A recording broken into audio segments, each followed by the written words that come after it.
Hey, good morning. Let's go over today's trade plan. So in the overnight session, we saw that ES gapped up and actually tested above Friday's high. And at this point, heading into the open, the buy side is in firm control. Now, looking back at Friday, we noticed that NQ and TF actually held pretty well, and ES was the only one that put in that deeper pullback. So we were expecting responsive buyers to be active at those lower prices anyway. But now the gap up and the strong move in the overnight session just confirms that the buy side is still in firm control.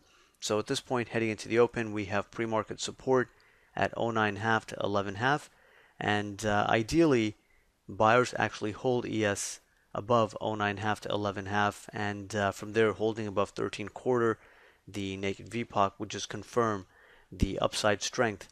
Now, looking at the other markets, NQ and TF have continued to push to new highs, and that's the expectation from the S&P at this point as well. We know that, with this overnight session being quite bullish, heading into the open, the market is going to be positioned more on the long side. So we do want to see that sustained upside momentum and broad market strength on the advanced decline. Because at this point, in order to get that breakout, we are going to have to see some pretty decent strength across the board in the other markets, in NASDAQ and the Russell, and then ES can play catch up and break out and test the 24 quarter to 26 quarter initial resistance zone, which marks the all-time high. And given that the other markets have already pushed to new highs, from there ES can push higher as well. And above 26 quarter, there is really no hard resistance. But given the recent volatility and the ranges, if we start getting a strong upside move above 26 quarter, ES can test the 30 quarter, 32 quarter zone. On the downside, below 09.5, we have the micro bull bear at the 0575 to 0775 area, and holding above that zone would just tell us that the strength that we've seen in the overnight session still has potential to hold, and that's kind of the last spot for buyers to be active, at least on the smaller time frames. On the larger time frames, the buyers can maintain control even if we end up getting a deeper pullback. But on the day time frame, you want to see the S&P holding above 0575 to 0775, and again, ideally, you want to see it holding above 09.5 to 11.5, and then the focus will remain on long setups. In the event of a failure at 09.5 to 11.5, or if we're just not seeing any broad market strength, or if there is downside momentum, then below the micro bull bear, the next main area of support is at 2097 to 2099.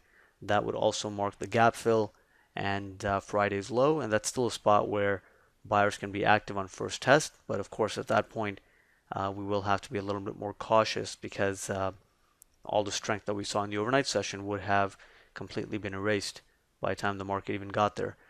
So below 97, then we have 90.75 to 92.75, which is still a key support area, and responsive buyers can be active there.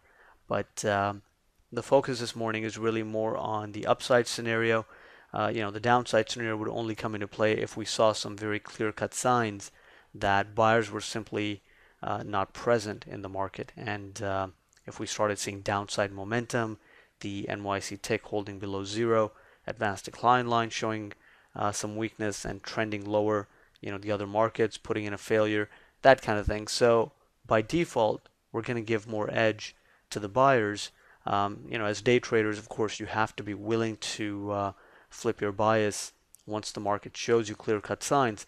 But by default, we are going to give more edge to the buy side and play cautiously on any short setups that may present themselves.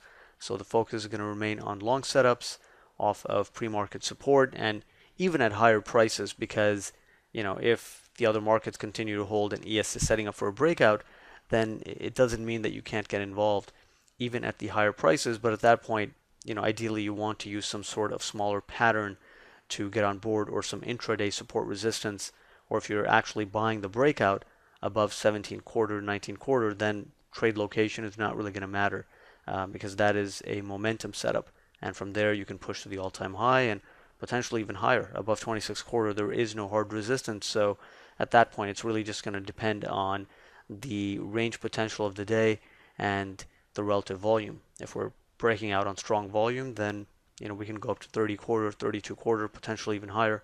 So heading into the open, the short-term directional bias is bullish at this point in time, and that's the primary scenario we're going to focus on, unless we see very clear-cut signs that the buyers are simply not present. So those are our main thoughts heading into the open. Let's see if the buy side can maintain control, and if S&P can test 26 quarter, and we'll take it from there.